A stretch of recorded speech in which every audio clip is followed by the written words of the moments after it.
Another explosion in America as more devices are found at a train station in New Jersey.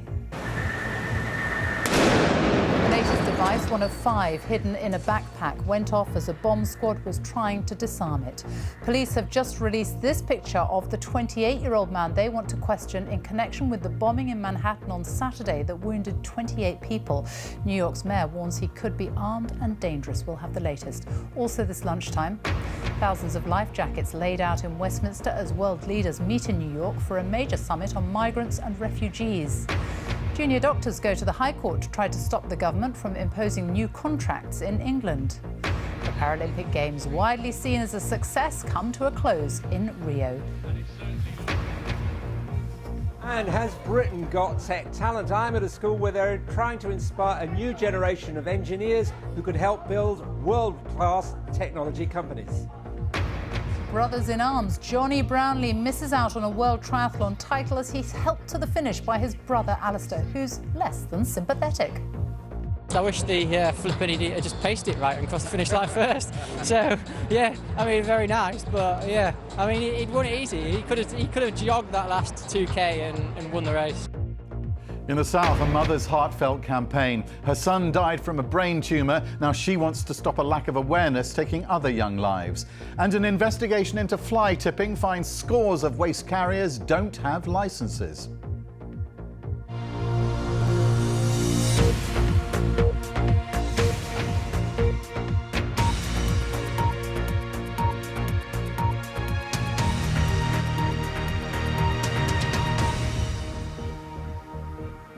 Good afternoon and welcome to the BBC News at 1. Police in the United States have just issued a photograph of a man they are looking for in connection with the explosion in New York on Saturday night. Ahmed Khan Rahami, who is a 28-year-old who lives in New Jersey. This morning, another device exploded near a train station in Elizabeth in New Jersey as a police robot was trying to disarm it. It follows 2 other explosions at the weekend, one near the route of a charity race and the other in New York, where 29 people were injured. Christian Fraser has this report. 2 bomb squad robots investigating another suspicious package. Outside the New Jersey railway station where the bomb had been placed, the explosion clearly caught detectives off guard. That was not a controlled explosion. That occurred when they were cutting it in order to make it safe. The explosive was discovered by 2 men scavenging in a bin. It had been stuffed into a rucksack packed with wires and a pipe, and nearby were 4 other devices. These bombs may well be crude in design, but they've been left to create as much chaos and as many casualties as possible. The bomb that went off on Saturday night in the Chelsea neighbourhood of Manhattan blew out the windows of surrounding shops, leaving 29 people injured. It was packed with shrapnel and small bearings, similar to this one found just a few blocks away, a pressure cooker wired to a flip phone and Christmas lights. Hey, everybody get off of the street! September is a sensitive month in New York. The city has only just marked the 15th anniversary of 9/11. And in their first response to these attacks, the authorities were wary of how they defined them. On Saturday, the governor seemed to rule out any connection to Islamic extremism. And good morning, America. Let's get. But the morning shows say the investigation is now heading in a new direction. Sources say a suspect has also been identified. Police searching for a man named Ahmed Khan Rahimi. And this is him, Ahmed Khan Rahimi, 28 years old, a naturalized US citizen, now on the run. The FBI, though, will continue to look for links to other attacks. On Saturday, there were 9 people stabbed in Minnesota by an American Somali who'd lived in the United States for 15 years. The so-called Islamic State say he's one of theirs. On Saturday morning, a fun run in Seaside Park, 80 miles south of New York City, was cancelled when a pipe bomb went off in a rubbish bin. What they don't know, because intelligence isn't telling them, is whether you've got a campaign of attacks in different parts of the United States by people affiliated with or sympathetic to ISIS. But you've got a cluster. Which explains why concerns will stretch further than New York. In the city today, over 1,000 extra state police and National Guardsmen have been drafted in to defend airports, bus terminals and underground stations. And to complicate matters, they are busy hosting a UN General Assembly, with Barack Obama and world leaders flying in later today. Christian Fraser, BBC News. Our correspondent Barbara Plett-Usher is in New York for us now, and this image of the suspect has just been released in the last half hour. What more do we know about him? Not much more than what we've heard already, but police have released this emergency alert here in Manhattan with the photograph asking for any more information about him. He is a 28-year-old man, a naturalized American citizen, a naturalized Afghan, it seems, and lives in New Jersey. So that is the suspect that has been announced. The governor has also been speaking. He says the investigation is moving very quickly. He's now saying there's a possible foreign link to the New York bombing. And he has said that early indications are that the types of explosives used in the various devices that have been found since the weekend are similar. It has been reported, for example, that they have similar types of explosives. They all were connected to flip phone mobiles. They all had Christmas lights as attached to them as well. So that seems to suggest, as the investigators are checking, whether all of these incidents are linked. And as you were hearing, it's been a very quick period of events here. You had the pipe bomb going off Saturday afternoon in New Jersey. You had the big explosion in Chelsea, here in Manhattan, where I'm standing right now, on Saturday night. An unexploded bomb found nearby, and now the 5 unexploded bombs found in a rucksack near a train station. So all security and intelligence resources are being really focused on this at the moment to get as much information as possible, because of course, let's not forget that there are a lot of international leaders in town. So in terms of trying to keep people safe here, that's one thing, but also you've got the UN General Assembly taking place at the same time. Barbara Plett-Usher, thank you. The Prime Minister, Theresa May, has travelled to New York, where she will this afternoon tell a UN conference on migration that countries have a right to control their own borders. Mrs May believes there should be a better distinction between refugees and migrants who want to come to the UK for economic reasons. Our assistant political editor, Norman Smith, is in Parliament Square in Westminster. And just tell us what world leaders are likely to make of her views. Well, Sophie, there has already been considerable criticism of the British government's response to the migrant crisis today, leading charities setting out thousands of life jackets, as you can see on Parliament Square, life jackets recovered from the beaches of Greece left by fleeing refugees. Some of them, I mean, there's one here, as you can see, a child's life jacket. Some of these life jackets, frankly, probably better in swimming pools than the open seas. But Mrs May today will be unapologetic about the British government response and urge other countries to follow our example by trying to concentrate help in the region so refugees do not make the perilous journey to Europe. She will also suggest other countries need to regain control of their borders, as we have done during the Brexit referendum campaign. And she will call for strict enforcement of the first safe country rule, which means refugees have to claim asylum in the first safe country they reach, which in a European context means if they arrive in Greece or Italy, they have to claim asylum there. They can't travel on through Europe to Calais and then into Britain. And Mrs May will say that hard-headed approach is needed to shore up public confidence in legal migration. But inevitably, one suspects it will simply fuel accusations that Britain isn't bearing its fair share of the burden when it comes to the migrant crisis. Norman Smith in Westminster, thank you. The Ministry of Defence has confirmed that British aircraft were involved in a US-led coalition airstrike at the weekend that killed dozens of Syrian soldiers. The Pentagon has already expressed regret about the incident, which it said was intended to target militants from the Islamic State group. Our defence correspondent Jonathan Beale is here. What more can you tell us about this? Well, we know this was an airstrike that happened on Saturday. These coalition warplanes led by the US thought that they were targeting Islamic State fighting positions. They were then informed by Russia that they were actually hitting Syrian forces. At least 60 Syrian soldiers have died in those attacks, according to the Russians. Now, some countries already said they were involved. Denmark has confirmed that their aircraft were involved, so to Australia. We think US also involved. And now we have this confirmation from the Ministry of Defence. What we understand is that it was a Reaper drone, unmanned piloted aircraft that was involved in this airstrike. They carry Hellfire missiles, they carry 500-pound bombs. We're not being told what was used in this instance, but I think the timing of this is clearly crucial, because it's created a war of words diplomatically between Russia and America at a time when they're trying to cooperate. and clearly questions about this fragile ceasefire too. Jonathan Beale, thank you. England's junior doctors are at the High Court today to try to prevent new contracts from being imposed. The campaign group Justice for Health says the terms of the deal are unsafe and decision-making by the Health Secretary Jeremy Hunt is irrational. Dan Johnson reports. We're getting used to seeing junior doctors with placards and banners, but their protest has now reached the courts. A judge must decide if the Health Secretary Jeremy Hunt went beyond his powers in imposing new contracts. They know that they don't have enough staff. They know that there's £20 billion of funding saving, going to be made over the next 5 years from the NHS. Only simple logic tells you you can't then expand a service and request the same level of care from people. There are cuts in every single aspect of healthcare, and this is affecting the public, and this is affecting them. Maybe it might not affect everyone right now, but it will affect them in the future. We're already, as a system, in my hospital especially, pushed to the brink. There aren't enough doctors to fill the rotas. Save our NHS! We've seen 8 days of strike action since the start of the year. The government hasn't backed down from its plan to modernise the NHS and give patients a 7-day service. The doctors are concerned staff will be stretched to unsafe levels, meaning they'll have to work longer for less money.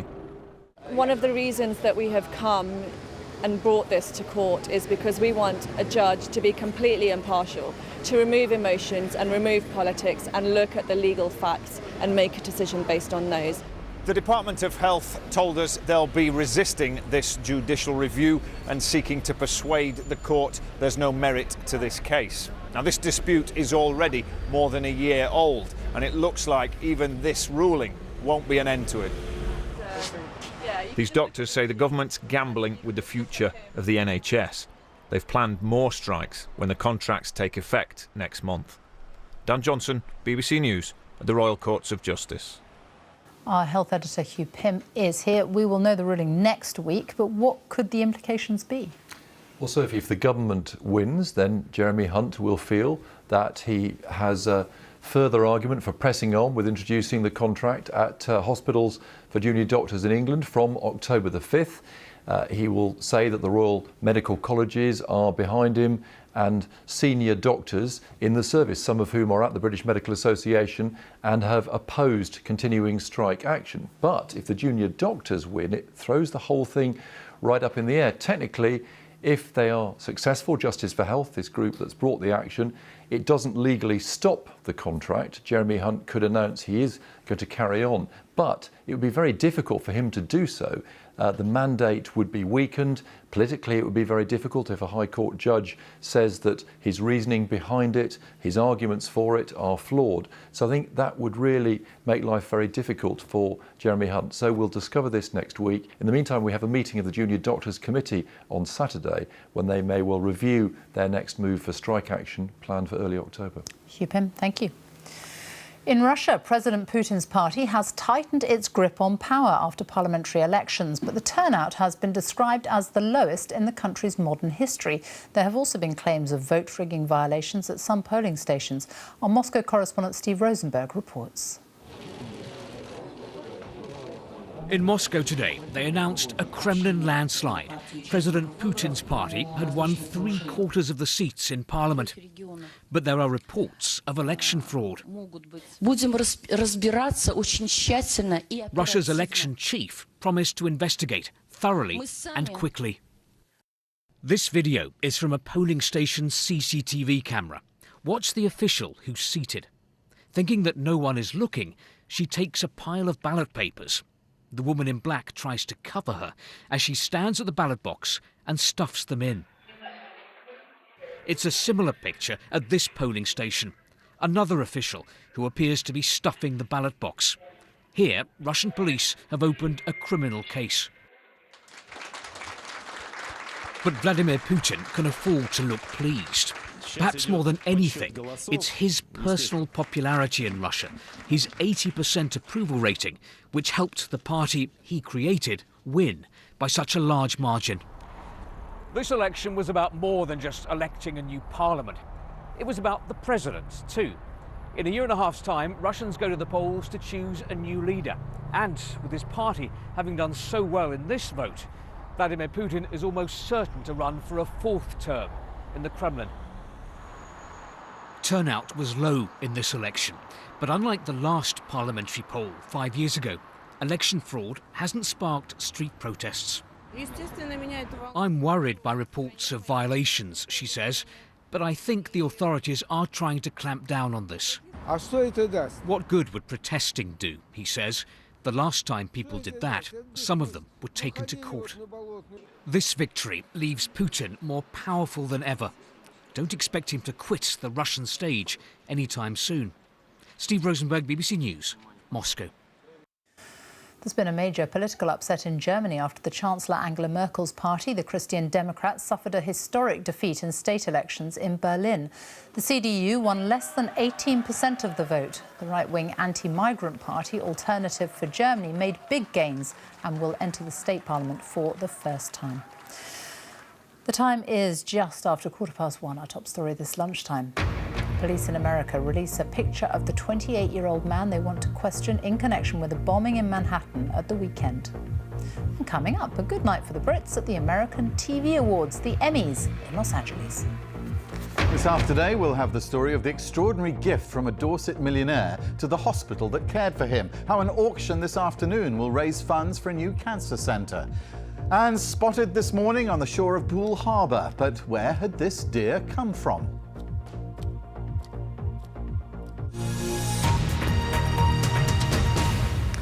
The Paralympic Games have ended in Rio with a colourful closing ceremony in a packed Maracanã Stadium.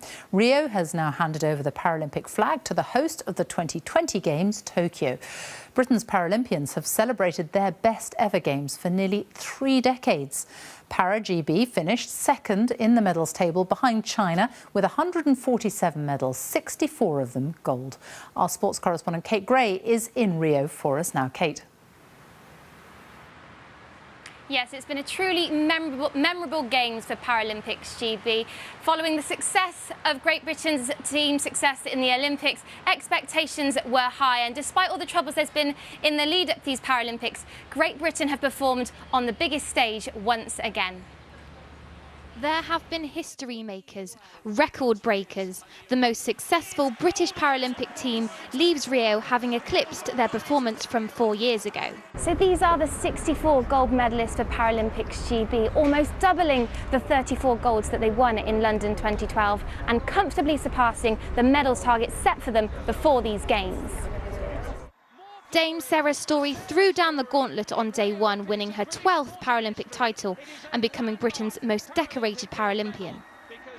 One sport just wasn't enough for Kadina Cox, and some critics thought it wasn't possible.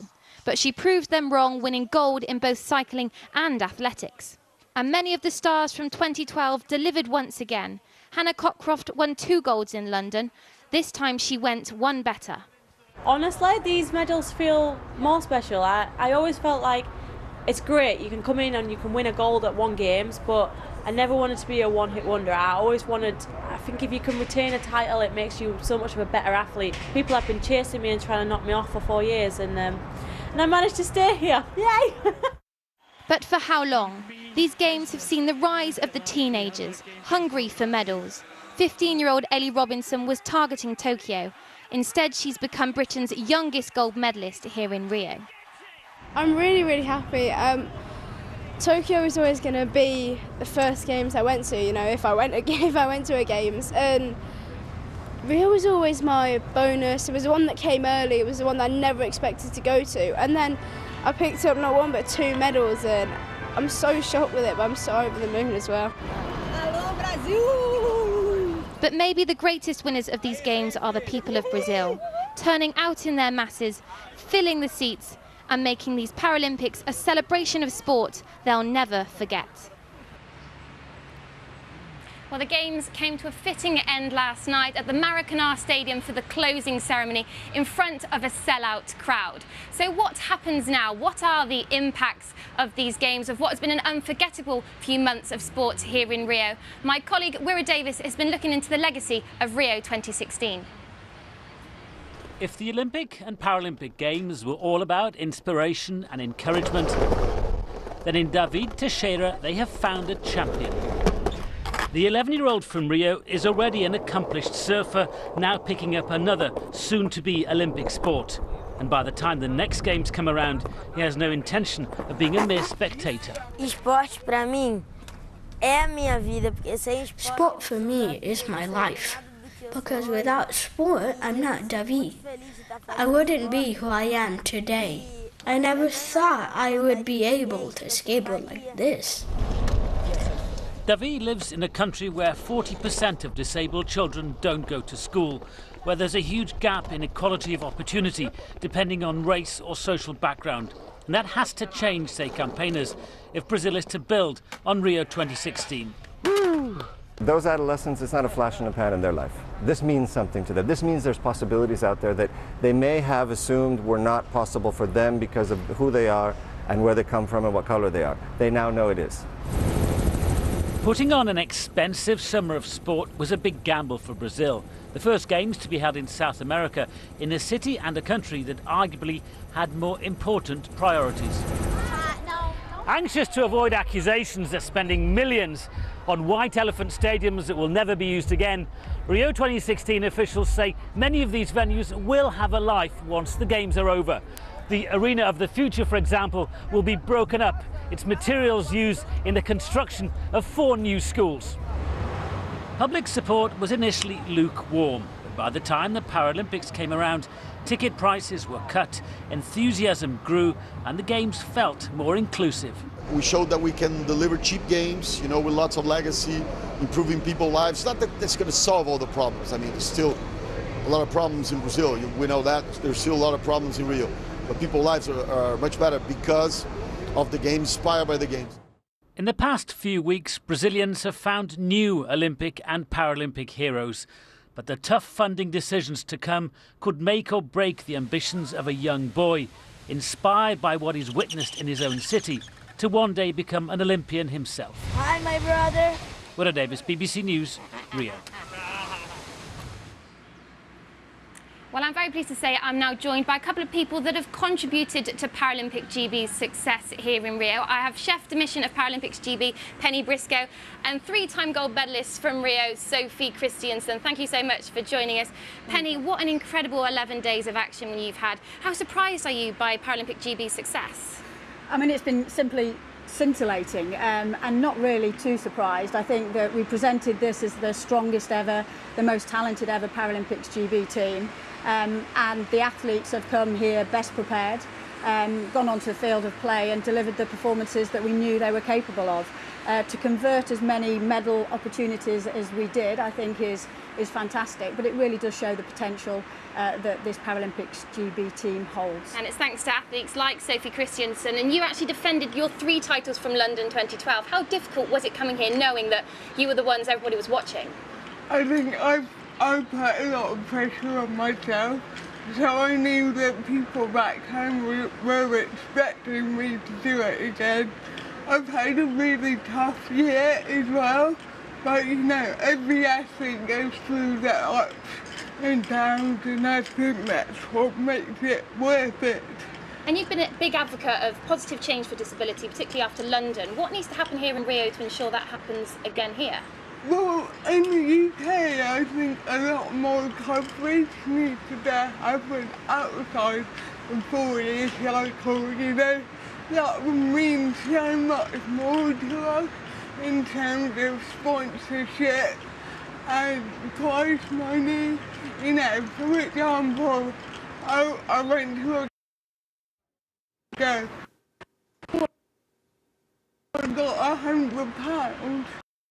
And I spent £2.5 to get there, and so in terms of sponsorship, I think a lot more needs to be done for us to put us on equal terms with the Olympians. It's very interesting, and thank you both for joining us. I know you now will catch your flight back home, and that does bring these Paralympics to an end here in Rio. The athletes will be on the plane home later on today, and then it's full steam on to Tokyo.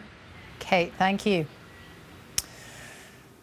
The UK is a global magnet for entrepreneurs. Around a third of them come from abroad. But why aren't we better at creating our own technology leaders? The reasons given range from difficulties in raising finance to a lack of leadership experience and a digital skills shortage.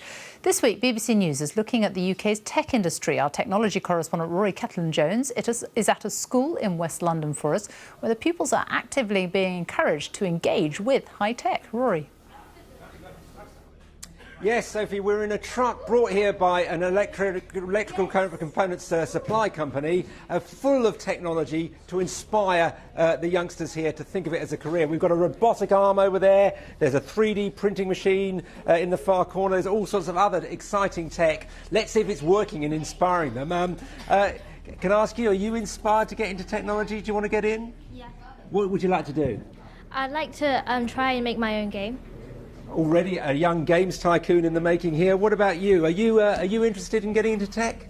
Yeah, I am a lot because I like how you can use small numbers and letters to make something really big, such as a robotic arm or a 3D printer, and they were all made up of like little codings and little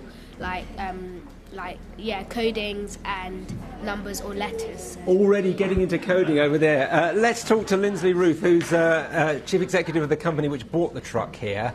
Lindsley, has the UK got these skills? Are we worrying too much about a lack of skills here? No, I think there is a lack of skills in terms of technology and the engineers of the future, hence why we've made this investment to bring technology to the kids so they can get hands-on. It's not all about hard hats and clipboards and textbooks, so we want them to really get a feel for the products. And briefly, how do we compare with Silicon Valley? I know you're American by birth. Well, I think we're still far away. You know, much like success in the Olympics for Great Britain, it takes the right ecosystem, and it really takes university schools, the government working together. OK, that's the message here. Lots of enthusiasm, lots of young people wanting to get into technology. Now we need to make it happen. Rory, thank you. The US series Game of Thrones has won the top award for TV drama at the Emmys in Los Angeles. Dame Maggie Smith was named Best Supporting Actress in a Drama Series for her role in Downton Abbey. There were British honours too for Sherlock and The Night Manager. Our correspondent Peter Bowes was in Los Angeles as the winners were announced. Television's biggest night on one of Hollywood's hottest days. Basking in the sun and the spotlight, some of TV's best-known faces. The dramatisation of a court case that gripped America more than 20 years ago dominated the show. The People vs. O.J. Simpson, American Crime Story, was named Best Series. Several of its stars also received Emmys, including Sarah Paulson, who played the prosecutor Marcia Clark, once a figure of ridicule in America. The more I learned about the real Marcia Clark, not the two-dimensional cardboard cutout I saw on the news, the more I had to recognize that I, along with the rest of the world, had been superficial and careless in my judgment, and I'm glad to be able to stand here today in front of everyone and tell you I'm sorry.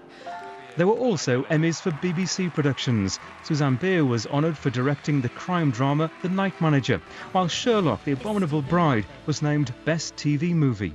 I would like to thank in some detail now, but I'm not going to because it's been a long night and they're all British, so I'll just go home and phone them.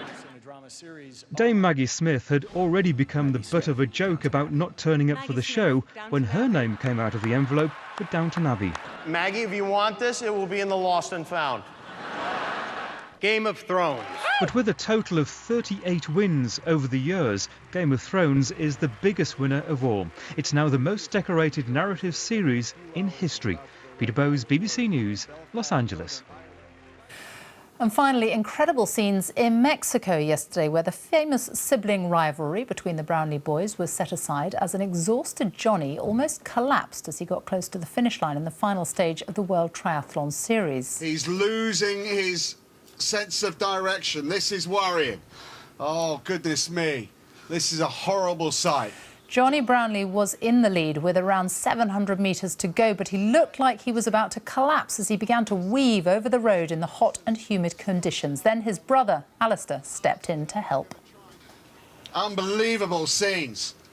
Victory in Mexico would have given Johnny the world title, but his hopes of claiming it evaporated in the last few metres of the 10K run as South Africa's Henri Schoeman overtook him.